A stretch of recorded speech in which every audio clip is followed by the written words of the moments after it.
Hello, everyone. Thank you for joining our webinar today, hosted by us, Hanapin Marketing. We're going to talk about the exciting subject of why we report, turning reporting into action. You've just been hearing my great voice. I'm Christine Hyman, the client manager at Hanapin Marketing. Haley's laughing at me. That's nice, Haley. I facilitated client relationships for about 20 years. I've been with Hanapin for almost 2 years. If you want to follow me on Twitter, it's not very exciting, but my Twitter handle is there. I don't tweet about anything PPC related because we have plenty of that happening within Hanapin. So not exciting stuff, but exciting to me nonetheless. To my actual right, I have Haley Cummings, and I'll let her talk a little bit about herself. Thanks, Christine. Always humble, as ever. As she said, I'm the Associate Director of Paid Search here at Hanapin. I've been in paid search for over 6 years now, and I'm really excited to discuss reporting with you guys today. So if you want to join the conversation, there are 2 ways to do that. You can include the hashtag. I don't know if you guys could hear that, but that was the actual hashtag. Think PPC. We were doing it with our fingers if you couldn't hear. In your Twitter tweets, or you can use the webinar question box to send us questions, and we will do our very, very best to answer them. Well, at least I will. Haley too, just kidding. Okay, so we start every webinar with a few poll questions that help us gauge who is listening to us today. So the first poll question is, how long have you been in PPC? A would be less than 1 year, B 1 to 3 years, C 3 to 5 years, and D 5+ years. I know, Haley, you just mentioned 6 years. That's so right. You'll be in the D range. I've actually made it into the B range now with 1 to 3 years, so pretty exciting stuff. Good. It's nice to jump a ladder, isn't it? Well, in this case, yeah. I wouldn't say always, but it does feel good in PPC for sure. Where do I go after? Oh, 5+. Yeah, you don't go anywhere. You'll be yeah, that's okay. I'm cool with it. Right. Let's see. So I have the results. They're long awaited. How long have you been in PPC? I would go less than 1 year, 33%, 1 to 3 years, 20%, 3 to 5 years, 13%, or 5+ years, 33%. Very cool. Good to know. The next question that we are asking of you all today, a team that manages it, you outsource your account management, or you're rethinking how your account is managed. Being part of the Hanapin team is pretty exciting. I don't do actually any of the account management work itself, but I do a lot of reporting as well as client interaction and client services. So I know Haley has some experience in account management purposes. Yep, I've primarily on the agency side for the majority of that 6 years, so very familiar with these sides. So it's pretty interesting. We have just 2 different results. 35% say they manage their account themselves, and 65% are part of a team that manages it. So that's really great to know. These are all you know, people who are looking at this reporting information or trying to pull this reporting information by themselves, and I think that you'll be able to get some key takeaways from what we have discussed today. So thanks for answering those questions. We appreciate it. We wanted to just post a brief agenda of what we're going to be talking about. So we have the state of reporting, what changed, where did the change occur, sorry about that, what did happen, prove it, and I just have to say right here, I'll hold it for later. Never mind. It's about the prove it, but we'll talk about it later. I know. I'm trying to build up something here, so you guys will hang around and listen a little bit longer. It's not that exciting, really. And then the final thing is building a strategy from the findings with some reporting samples. So we hope that you will enjoy. And the first slide, I believe, is Haley is going to take it away. Take it away, Haley. Thanks, Christine. So first off, we're going to talk about the state of your PPC reporting. So what is your current process, and is it effective? So we saw that the majority of you are pulling the reports on the behalf of a advertiser. So you're either on the agency side or contract or freelance in some way. And then the smaller portion is actually in-house. So we've got a good mix. It wasn't too skewed one way or the other. So some initial questions that you should ask yourself to get a good gauge of the actual state of your reporting. So how often are you logging into your campaign? So some of our account managers here log in daily. This can depend on a lot of things. It could depend on the advertiser's request to log in daily. I was actually working on the BP account during the oil spill, and that's when we all got laptops at Mindshare. So that changed things quite a bit. Plugged in all the time, huh? Yes. And so next is, how often are you making optimizations? So we like to give, obviously, enough time for those optimizations to settle before we go in and make other optimizations. One thing you should look out for is bid rules that are in place, maybe making optimizations or canceling out or doubling the optimization. So if you go in and raise a bid and then you've got a daily bid adjuster that's going to raise bids again that same day or the next day, it's very easy for things to get away from you. So, but then again, you don't want to be on the other side of that where you're maybe only making optimizations once a quarter or, you know, somewhere in between. Next question is, how often are you pulling reporting and doing projections? So this to me is, in essence, the reporting that we're talking about. So actually pulling the projections and trying to map out and see, like, how are you projecting to reach your goals. So yes, you may be logging into your account every day, but how often are you taking a step back and looking at what your end of month is going to look like? Next, executive summary. Do you have it?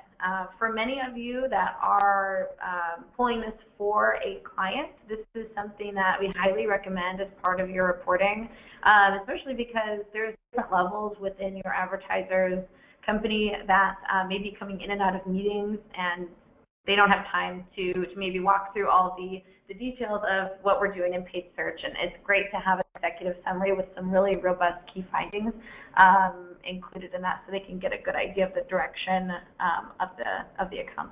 I also think it's a good idea to, if you not necessarily write the executive summary, if you're in the accounts doing the work, you're pulling the data for yourself, but really thinking through, why are these things happening? Not like, hey, this is up this percent and this is down this percent, but like, we'll get into this, of course, but looking into and trying to put into words like why those things are happening. Very good. I definitely agree. That will kind of be the theme of our discussion today, is what happened, where did it happen, and why did it happen? So finally, clearly defined goals. Do you have them? Many of our clients come to us with a vague goal, which isn't a bad thing. It may mean that they're new to PPC or they're trying to break even and they don't really know what their true goal should be. We urge all of our clients to at least define a goal for us as an agency to work towards while we have them in-house, and they can always be reset after the first 30 days. Once you hit a goal, reset it. If a goal is unattainable, reset it. So you obviously need those goals to do these projections, so it's very important that those are defined, whether it's just in-house and a personal goal to the agency to achieve something, or a very clearly defined hard goal from the client. Now let's discuss some of the pros and cons to the different frequencies of reporting. So daily reporting. Some of the pros of pulling daily reports. You are very in tune with the performance patterns within the account. So this is really great in many ways. There won't be a lot of time that goes by without noticing either a down site or a broken tag or anything else that could greatly impact the account. Also, you'll notice any problems before they have a chance to get too big. So if you're pulling reports weekly or logging into the account weekly or even monthly, impact to the cost or the spend in an inefficient area could double, triple by that point, and all of a sudden it's a much larger issue. Or you're not doing those projections, like we had mentioned earlier. Things could be going out of control. And if you're kind of looking at it on a daily, you might just say, oh, it's increasing, spend is going up slightly or whatever. But if you aren't doing that and you're not putting that into the, like you said, the projection context, then you might not know until things are out of control. That's true. Some of the cons, so you may not give tests and optimizations a chance to perform before making changes. So I find that sometimes going into the account daily can make it difficult to let your tests perform. So a lot of times it needs your tests and your optimizations need time to settle before they can really move in one direction or the other. So you really want to make sure that your tests and things are statistically significant before you pull the plug or throw more money at it. You could lose sight of the big picture. So as Christine said, it's really important to take a step back, look at your projections before you make any rash decisions. So yes, performance may go up on Wednesday and down on Thursday, but that isn't necessarily indicative of the patterns within your campaign and if you're going to actually meet your monthly goals. Next, weekly reporting. So there's a decent amount of time in between analysis to allow for results to represent the ebbs and flows of the week. So in the course of a week, Monday through Sunday, there are times when conversions will increase and when they'll fall. So in many cases, we see with retail, conversions can increase either at the end of, over the weekend or early in the week, and this varies from industry to industry, obviously. But if you're not looking at it on a weekly basis, you could kind of lose that big picture of the week's performance as an aggregate instead of looking too granularly. It is not too long to miss an issue with tracking your landing pages. We said with one of the pros for daily, you really want to make sure that you're consistent as they happen. But if you're waiting a week, the longest I guess that something would go unnoticed would be about 6 days or so from the last time you pulled the reporting. So this isn't too long, I would say. So I still consider this one of the pros. You're still logging in and pulling those projections and getting into the account pretty frequently.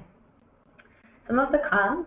So one of the cons I was thinking for weekly reporting, depending on your industry, there may be a lag in conversions, right? That is more than 7 days. So the data may not have time to settle. For some of our accounts that we have in-house, it takes maybe 2 weeks. Sometimes I actually have an account that takes 4 weeks for like the last few lagging conversions to show. And we just got one actually that's 3 months. Oh my gosh. So very long. Yeah. So even monthly might not be long enough to get the full picture. But so definitely keep in mind how your conversions are being attributed and make sure that you're giving enough time to make room for those changes and shifts. If you are launching new campaigns for landing pages, you may want to look into the account more frequently. So if you're launching new campaigns or landing pages, obviously these are things you want to check. Today you're putting them up, maybe after you go home. I don't recommend it, but maybe, and then the next morning, first thing. So these are things that are obviously could greatly impact the account. So weekly would definitely be too long of a time to wait. So next we have monthly. My favorite. It's monthly report time around here this week. Yay! Yay! As Christine said, that's her busiest time of the week. It's like tax season for an accountant. Right. Some of the pros of monthly reporting, lots of data to inform optimizations and next steps. So with monthly reporting, you really have a good idea of how something is performing or not performing. You've given optimizations and tests that were maybe launched at the beginning of the month enough time to really kind of gain some ground, get some data underneath them, and really make a good decision on whether it's working or it isn't working. Requires less time if you do not have the bandwidth to have more frequent calls. So many of our clients don't actually have the time to meet with us weekly, or, I mean, obviously daily would be, we don't have any clients that want to meet with us daily. We wouldn't be able to do anything else. No. So in some cases, that is a pro of monthly reporting where, it can definitely pull down on the resources from the client side, but I recommend definitely working out some back and forth status updates throughout the month just to make sure that you're calling out any performance shifts that need to be outlined. Some of the cons of monthly reporting, there's lots of information to cover during the call. So if you only get an hour a month with your client or with your internal kind of marketing team or CEO, there's usually a lot of information to go over. PPC moves very, very fast, and in a month, Google can change the ad format altogether. So outside of just the regular bid optimizations, ad testing, things that you're doing regularly, as well as new initiatives and things that you're pushing, messaging, changes to websites. There's a lot of information to cover, so you may need a longer than normal call if you're doing monthly reporting. I think that would be a lot to go over in 1 hour time period for sure. Absolutely. And then without more frequent analysis, performance changes may not be caught until it's too late to get ahead of inefficient spending or loss of tracking data. So obviously, if something happens within your campaign that is negatively impacting the account, you want to get on top of that as soon as possible. Weekly, as I said before, is probably the longest amount of time that you would want to let go by without noticing something. So monthly is obviously a very long time, and we urge everybody to be a little bit more in tune than just checking in monthly. So what is our recommendation? So Christina and I discussed this, and we find that weekly reporting as the default with the understanding that certain events warrant more frequent analysis. So some of these situations could include, and are not limited to, new launches, changes in your site or redesigns, and changes in conversion paths or counting. So if any of those things are going on, or any other things that could hugely impact the way that you're able to track PPC, definitely check in more than weekly, but weekly reporting as the default works very well for our clients, and it gives us the opportunity to do everything that we'd like to do and to cover all of our bases on our calls. Looks like we're into our live poll question number 3. We want to know more about you. So the question is, how often do you review the performance of your PPC campaign? A would be daily, B would be weekly, or C will be monthly. So let us know, we're curious. I know that Haley just kind of gave the recommendation and what we think can do. No pressure. It's a judgment-free zone. Yeah, pick whichever you prefer. Whichever is most accurate. Right. We want the truth in numbers for this answer for sure. Reporting is a fun, interesting thing. It can be really a great experience, and other times not so great. But the not so great experiences is where we really learn and where we really get information to help us move forward. Yeah, grow as an account team. Right. So, interesting set of results. We have 44% of you pull reports daily, 38% weekly, and 19% monthly. So we didn't skew the data by giving our recommendations, which is great, and it's good to know. It's awesome. And you know, I'm not surprised by that, because we saw that the majority of the listeners are actually doing it in-house. Right. So as obviously you may be the business owner yourself, it would make sense that you would be checking that daily. So that's not surprising. Thanks for that, guys. So next we're going to talk about the data. What is the data telling you, and what changed? So this is the first step in the what, where, and why process that you should walk through every time you pull your projections. I just have to stop for a second. Haley has a big mug of coffee, and all I can think of is this is like coffee talk. So we're talking about reporting and data with coffee talk. We're just talking. So sorry to interrupt, but I just had to get it out. It is. I feel very like morning show. Like this too. Okay. We're back. Sorry. First off, did performance go up or down? So in order to be sure you're looking at data that is an accurate depiction of the health of your account, you'll need to make sure you have clearly defined goals. So as we said in the beginning, if you don't have goals, set them. It doesn't mean that they're carved in stone. You can always change them and revisit. If you give your agency a goal to work towards, set the expectation that, this is my goal for the next 3 months. It's going to change when we hit this goal, or it can change if this is an unrealistic goal. And it's always good to make sure you have something to measure towards. So if performance went up, some of the things you might be asking yourself is, where specifically did the improvement come from? Did you do a test recently? Are you doing conversion rate optimization? Are you doing ad copy testing? Did you increase your spend? Lots and lots of variables, as everyone listening knows. So how can this be maximized and or applied to other campaigns? Many times when we're doing reporting, it can be very reactionary. So what isn't working, and how can I only focus on that and fix the issue? Now, if things are going up or staying the same, there's less urgency to look into that and to apply it to the rest of the components within an account, which should not be the case, just to clarify. So if performance went down, you'll obviously be asking yourself the same question: where can this change be tracked back to within the account? So what needs to change in order to stop this from continuing? And so you'll need to understand, obviously, the urgency. So did you lose all of your conversion tracking? Obviously, everybody stops what they're doing and tries to figure it out. Do you have a 404 page that you're sending all your traffic to?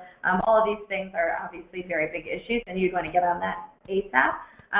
But in most cases, hopefully, it wouldn't be something huge, and you'd have to actually go into the account and walk through some of the steps that I'm going to cover to peel back the layers and find out where the change is coming from. So where does the change occur? Identify within the account where the change happened. Thank you.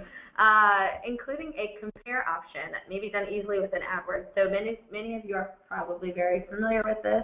If you're new to PPC or your campaigns are new, I wanted to just make it very clear that this is something, if you're not using a Kenshu or a Dart or an Acquisio or a Marin, you can do this right in AdWords. And I believe you can do it in Bing as well too. So if you set your time frame up in the top right, you'll notice an option, compare, and you can switch it on or off. And the previous period will take those number of days and compare it to the same number of days prior. You can also look at the same period last year, which is very helpful, as well as setting a custom time frame. I like the compare option. It's good. Me too. And I do both. I do a lot of like last 7 days, previous 7 days, and I do same time last year as well. So I like it. Adds a lot of context, and it's strange to think about. This wasn't always the case. This didn't always exist. Right. This compare feature. So next, you want to focus on what exactly has changed. So now that you know, now that you've applied the compare feature, now you can actually focus on what has had the biggest percentage of change. So as you can see, there's a little plus above the metric. Which I didn't know right away that you could actually do that, and someone showed me that, and it was kind of, my mind was blown, because that's good information, good to be able to see. And being not like working in the accounts, just kind of looking at the data, I found that was a really useful little portion of that compare. Yeah. And if you're used to working in Acquisio, which is what we use here at Hanapin, sometimes these things that happen, that live just right in the interface, you just don't know about. Right. So once you expand the data, you can sort by change, and you can sort it up or down. Obviously, you can see the actual volume, and then you can see the percentage. So as you can see here, the 4 campaigns that are showing up at the top are where the change occurred. So from there, now that you know kind of where it happened, then you have an area to focus on. So now, why did the change occur? So this is where sometimes, unfortunately, once we get to that point of what happened, the next step, because there are so many steps in the process, and because there are a lot of variables that aren't readily accessible to us as the agency, or sometimes even as the advertiser, we too often end up saying, I don't know, and let's just move on and try to fix it as best we can, but I'm not quite sure why that happened. So in most cases, we should be able to figure it out. So hopefully these steps help. So, sorry about all the words here. I just had a startled look on my face. Sorry. I was like, wow. Good information though. Yeah, I couldn't find any like cool images for these. Cute, surprisingly enough. Cute pictures always tend to soften the blow of lots of I'm going to put a text. puppy next time. That would work, for sure. So first, you want to check the actual interest. So did the number of people who are actually searching on those types of keywords, we already know where that change occurred, whether it's branded campaigns, non-branded campaigns, category-specific campaigns. Did the interest in those keywords or those products change? So a great place to start is impressions, because that's really our initial temperature check of what we have available to us and our share of voice. If this has changed, it could be indicative of a few things. Seasonality, so this is something that obviously if you are the advertiser, you're very familiar with the seasonality of your products. If you're the agency, those are conversations that you need to have with your client from the beginning. So awareness or changes in share of voice. So sorry about that. Awareness meaning how many people know about your brand. So maybe there's something in another channel that's happening, like a commercial or maybe a flyers that were sent out, and all of a sudden everybody has more interest in your actual brand term, or maybe they did something the previous year that they're not doing now, and that awareness dropped for some reason, or because that other channel isn't doing that push on their end. So the share of voice, which is basically everything we kind of just covered, can be due to spend or targeting as well. So if you spend more, you're going to get more impressions, or vice versa, and then also your targeting. So if you're being very specific with your targeting and you decide to open that up, you're going to get a lot more impressions and vice versa as well. So now, if the impressions did not change, the next place to look is click-through rate. So if the click-through rate has changed, this could mean there was a change in ad copy or position. So you're still showing up the same number of times, meaning your impressions have stayed consistent, but your click-through rate has gone up or down. If your click-through rate is changing and you are aware of ad copy tests that are happening, dig into the actual ad copy and find out if your new ad copy is outperforming the old one, or check to see if your new ad copy is not working, and make sure you give enough time before you make those pauses or changes. Or position. So a change in position, if your impressions are staying the same, could be due to a few things. So quality score can affect this, and we'll talk a little bit more about that later, as well as your competition. So if your competition has changed and you all of a sudden have a new competitor come into or leave the playing field, your position can change. But if you're only bumped to second or third position, you're still going to get all those same impressions. Right.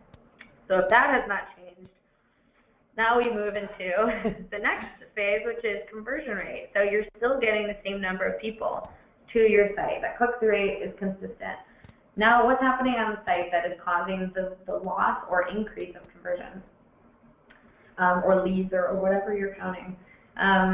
If this metric has changed, it is likely the actual site has been changed in some way. So if you're an agency and you're doing the conversion rate optimization, then revisit those tests. Take a look at what's actually happening. Are you knocking it out of the park with your tests, or is it not doing so hot? So again, same with ad copy. Give it enough time to be statistically significant before you pull the plug.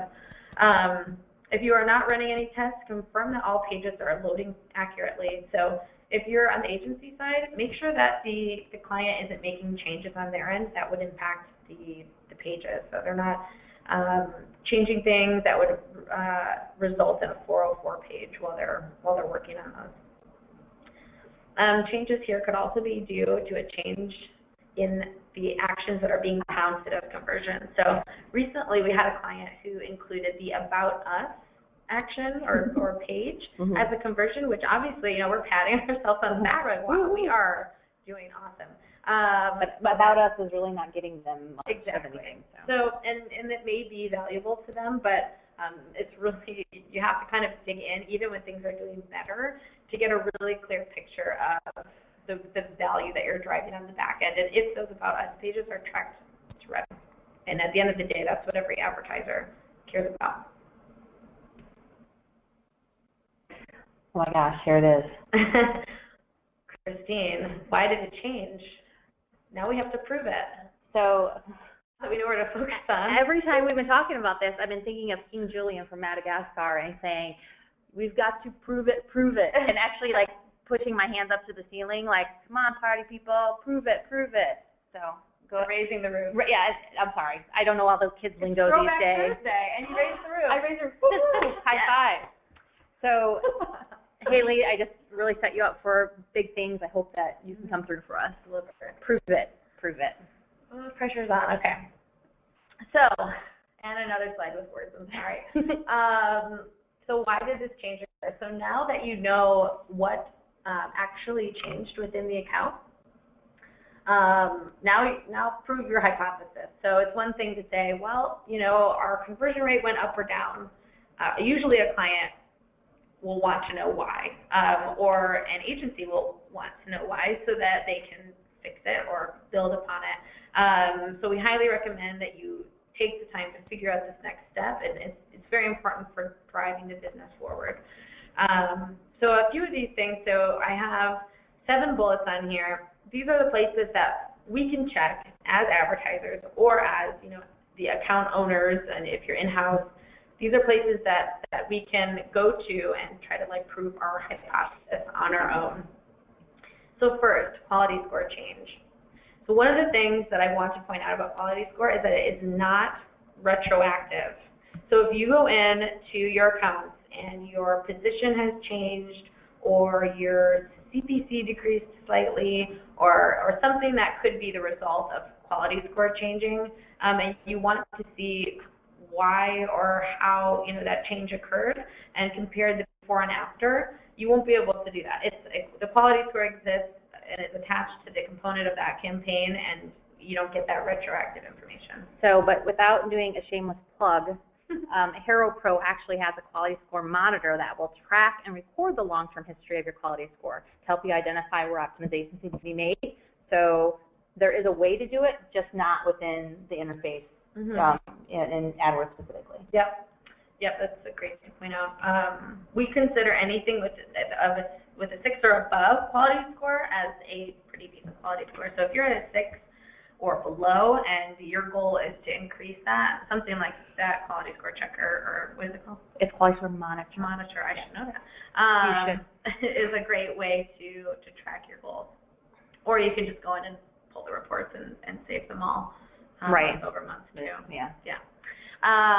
So next, competition. So these are things that we can check as well. So if you go into your campaigns and look under auction insights, which is the drop down under the, I think you can get at the keywords, but campaign, I believe. Can you? I've only done it through the keywords. I've campaign and keyword, and then you can click either like all the keywords or just specific keywords to see what the insight is. Okay, it exists and it's very helpful. So and you can change the time frame, so you can see how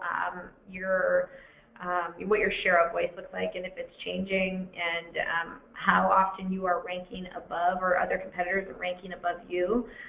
So if you think it may be due to a loss or an addition of a new competitor, that's a great place to check, and it's free and it's right in your interface, and it can answer a lot of those questions.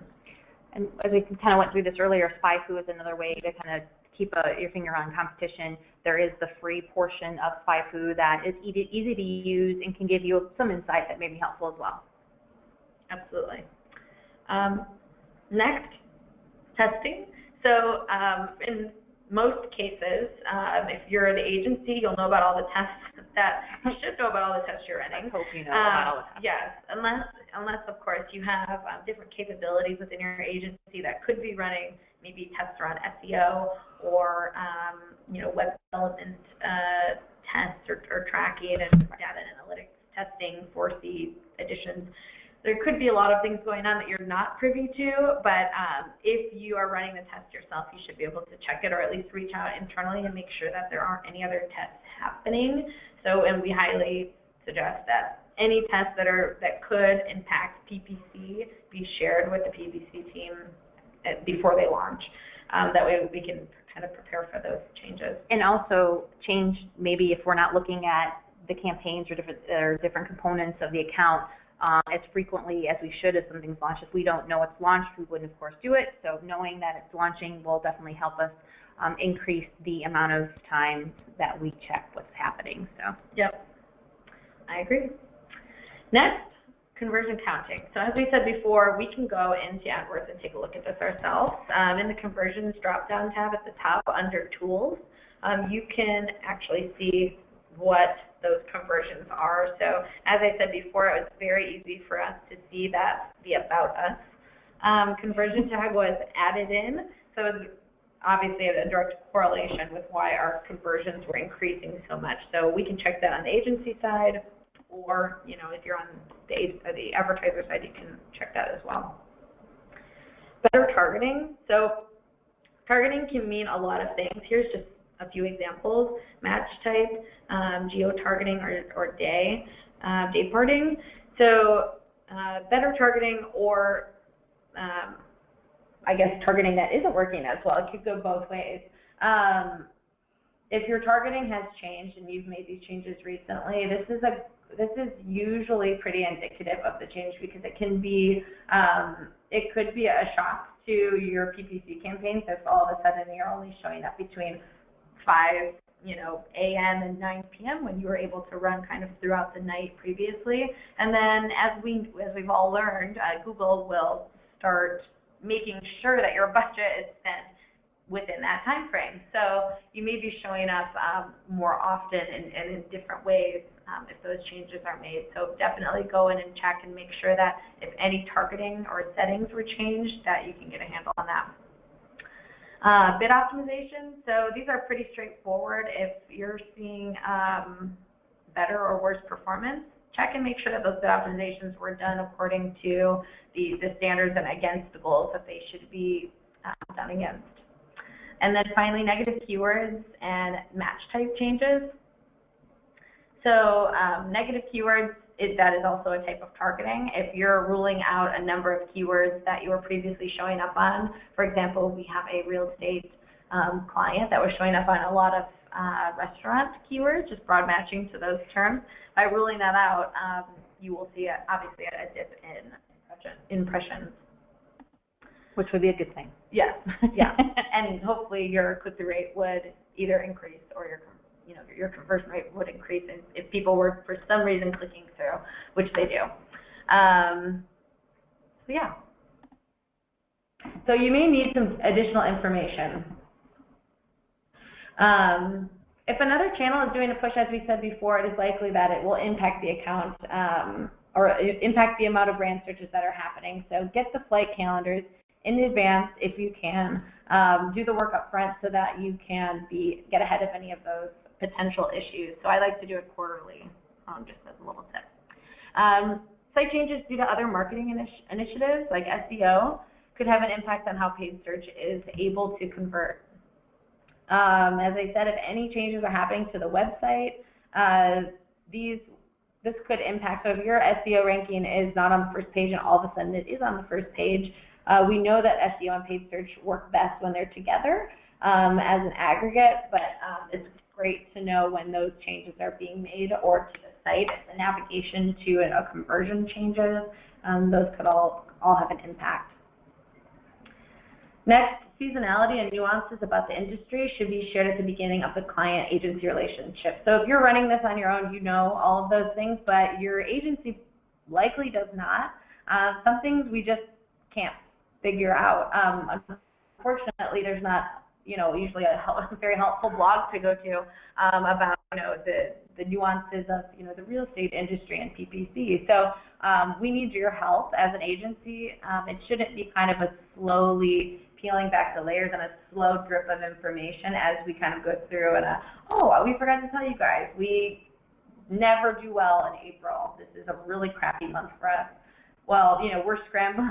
The agency could be scrambling, trying to figure out what the heck is going on, and we can't figure it out.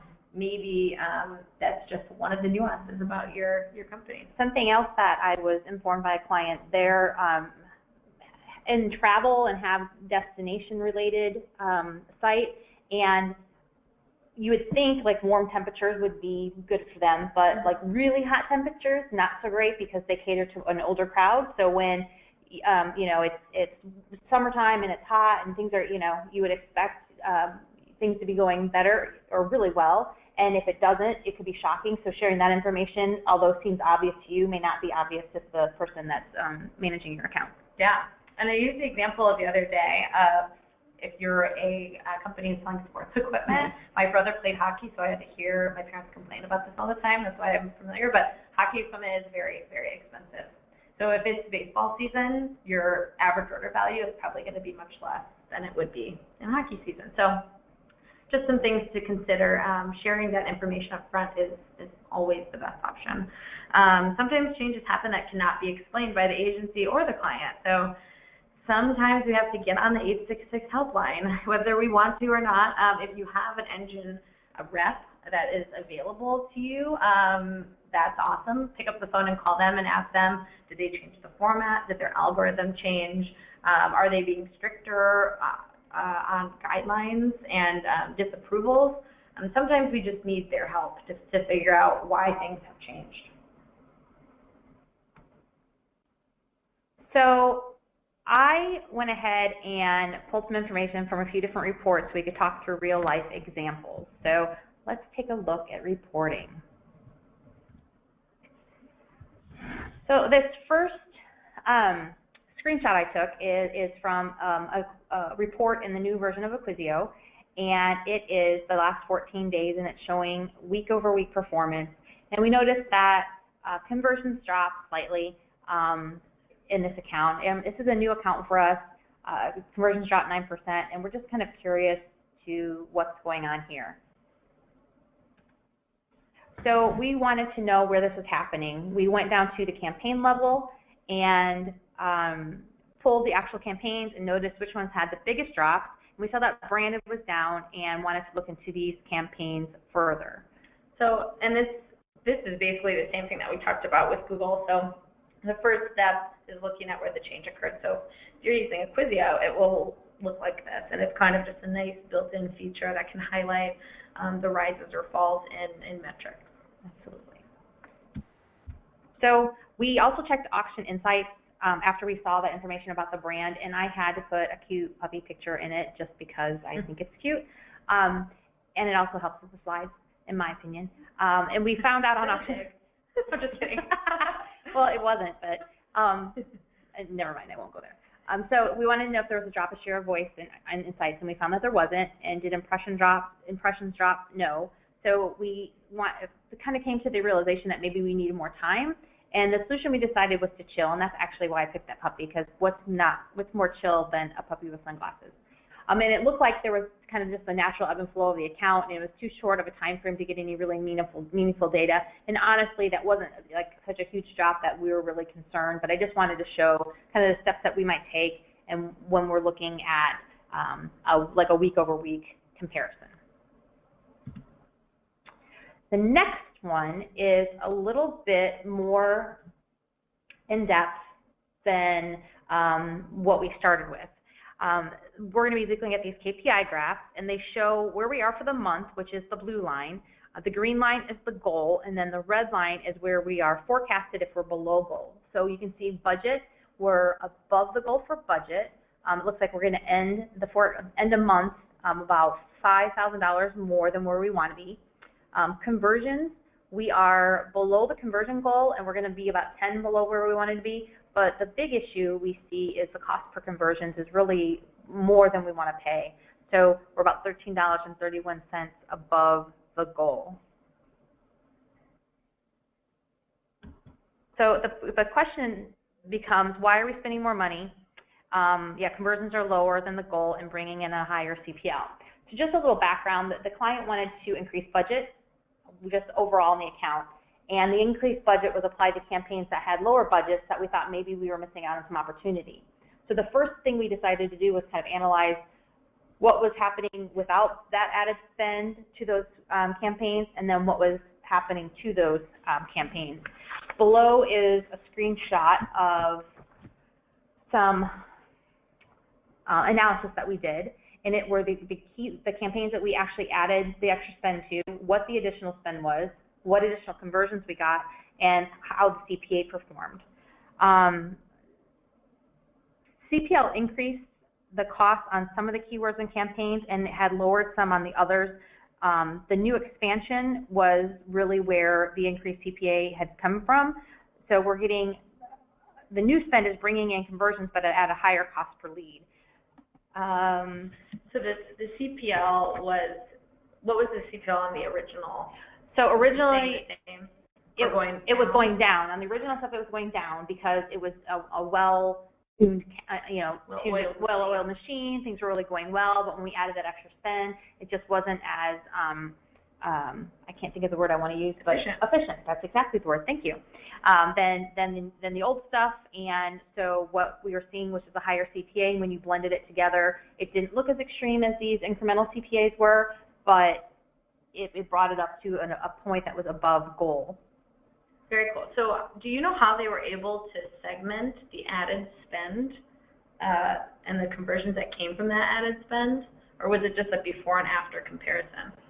I know that they took a look at the campaigns that they didn't add spend to, and then I think one of these campaigns is a new campaign, so it wasn't in there before. Okay, so that makes it relatively easy. Yeah, it was relatively easy. The topics campaign, I was going to go to the next slide, but I'll just kind of talk about this a little bit. The topics campaign is clearly not performing very well. We've been optimizing it through placement audits and bid changes and budget management, but it appears to maybe be time to pause it altogether. Hasn't spent like a ton, but the CPA is way too high at $457, especially when the CPA budget is $80. So I'll go ahead and I mentioned that on the top. So other campaigns, was the increase in spend, the extra money, worth it? The 27 leads that they got from the display campaign, was it worth the $175 CPA? Those are leads that wouldn't exist without the extra spend, and they're leads that may contribute directly to net profit, but at a lower profit margin. And if you feel like this incremental gain in conversion is worth the extra cost, then it's definitely something that you should consider doing. So you either have to adjust the goal, pull back some spend on the highest of the CPA campaigns, or just accept it and say, like, it's okay. We want those extra conversions. We're willing to pay more for a portion of them, and it still works for us. So the solutions is, it depends based on what you want to do. So this is a great example of the point of diminishing return. Exactly. And we were probably almost right there. Right. So as soon as we spent more, Pushed it over it got, yeah, absolutely.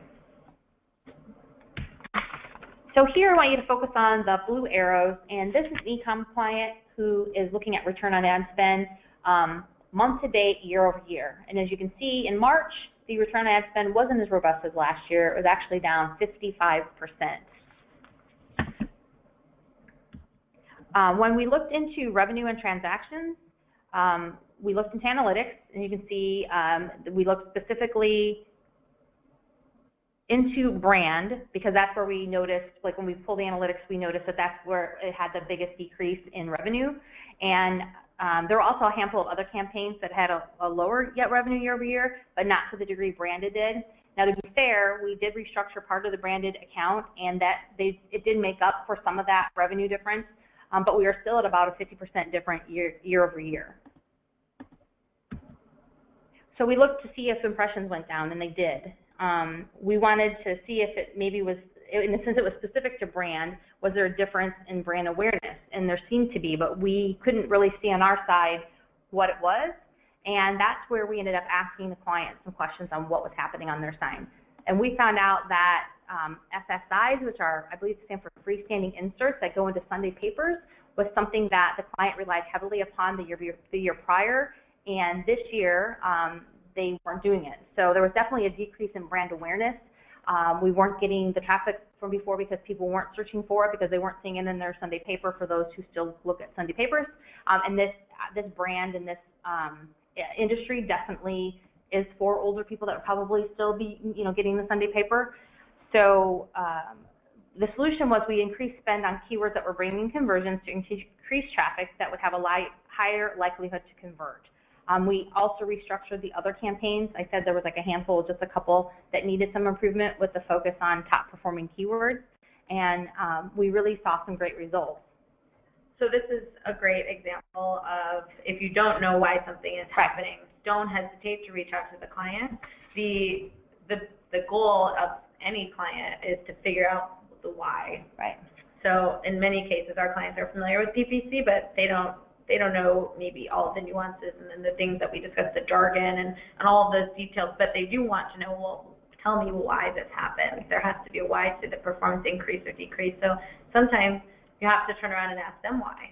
And if we can't figure it out with all the tools and everything at our disposal, then the client should be prepared to share that information with us because it gets everyone to the same goal. Absolutely. And it wasn't as easy as like, hey, we think it's brand. I mean, it definitely took some discussion, and then we talked about it a long time. Like, why is it brand? Like, what about brand is making it so difficult? So it definitely didn't happen overnight. It was a process. But if we would have probably known that information sooner, we probably could have gotten to the answer much more quickly and been able to optimize even more to where we were able to have success. So in April, we were able to increase, and I just love that baby, increase return on ad spend to actually be beating last year. Woo! So What a happy ending. That is very happy. We are starting to run a little long on time, so we're going to go ahead and probably wrap things up, and we'll maybe go to the question and answer. I'm sorry, we are actually having some construction outside our window, and there's just one question. It's a little distracting. There's a guy with a jackhammer and digging some stuff, so I'm kind of losing my mind. But so we don't want to go too far over, but let's just run through this last example, and then I think we have like a few questions we can get to.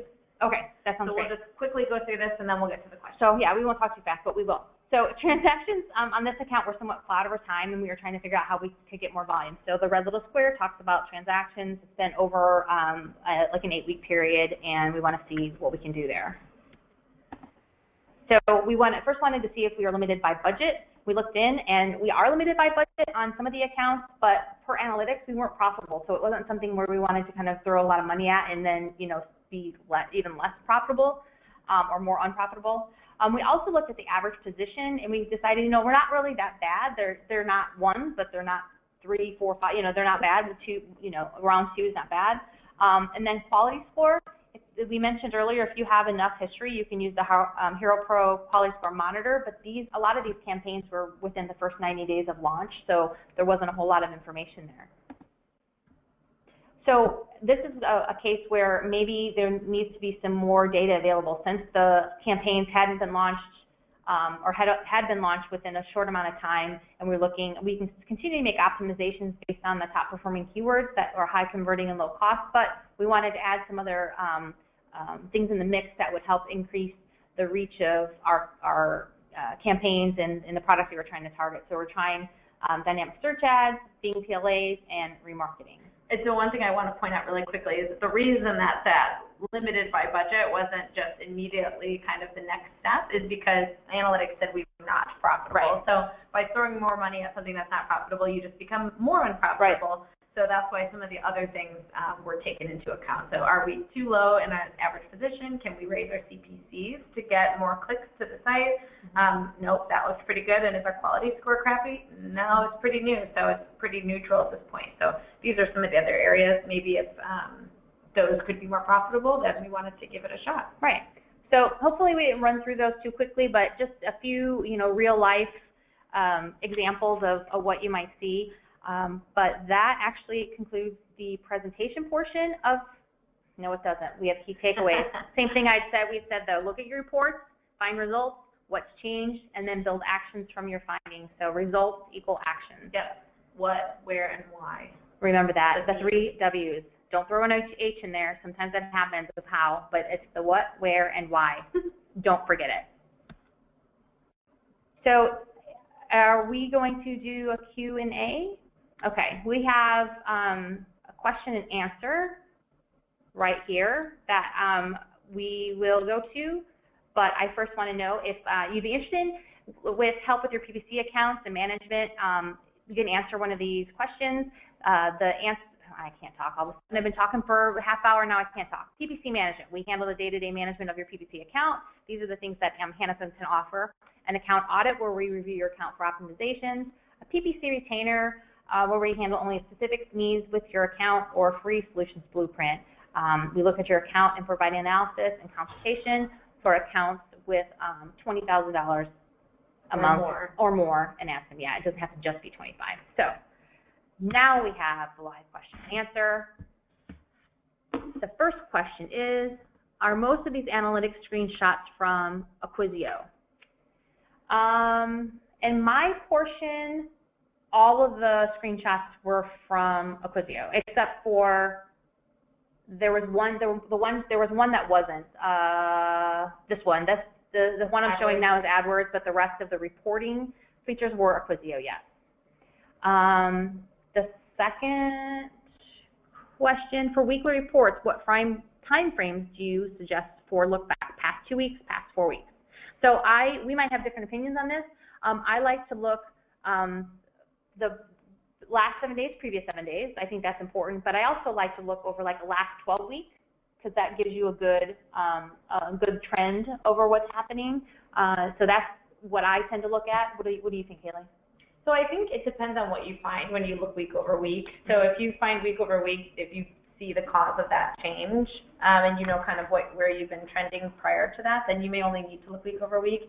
If you need to look month over month to get a better gauge, and if that still doesn't show any real findings, then sometimes you have to look year over year. Okay. So it just depends on what's changed. So if you know what's actually happened and what's changed, and you don't find an answer, you can walk through all those steps, but sometimes you just need to back up and take a bigger picture. Maybe it's something that you did previously that is just now kind of affecting the campaign. Or you have a year over year loss of another channel support, like we talked about with the FSIs, that might be good to look at year over year. So we just want to let you guys know that we are really worried that we weren't going to have, or this wasn't going to go as long as we would like, and it's actually almost gone a whole entire hour. So we appreciate you standing by and listening in and asking your questions. Hopefully we have, given you something to think about. So if you have more questions, you can get a free solutions blueprint from Hanapin Marketing, again, for the accounts that spend more than $20,000 a month. Or you can contact us directly for webinar feedback at the marketing@hanapinmarketing.com. I would say that whole link where you can get the blueprint, but you guys can just read it. That would be a mouthful. Anything else, Haley? Nope, that's all I got. Thanks, guys. Peace out.